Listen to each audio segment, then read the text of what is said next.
So the next one on engagement ring. When kala means, what is kala?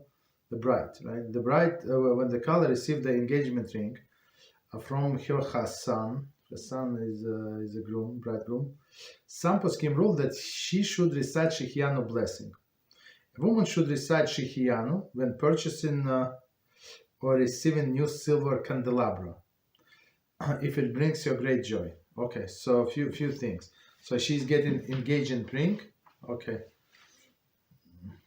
Right, so she should say Shehecheyanu. Okay, because it's a good. At this point, it's only good for her. She's acquiring something, right?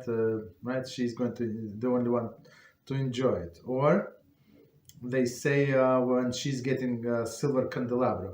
So silver candelabra, I'm not sure how much it costs. Maybe it went the price, but a few $1,000s minimum, because it's so heavy. Right, so that's what people light on Shabbos. Some of them, okay, not everybody, right? So you, of course, you would say, I mean, if it's important for her and make her bring her great joy. I mean, if somebody brought something like, and it's totally not her taste, and she would prefer to return it and like have like I don't know.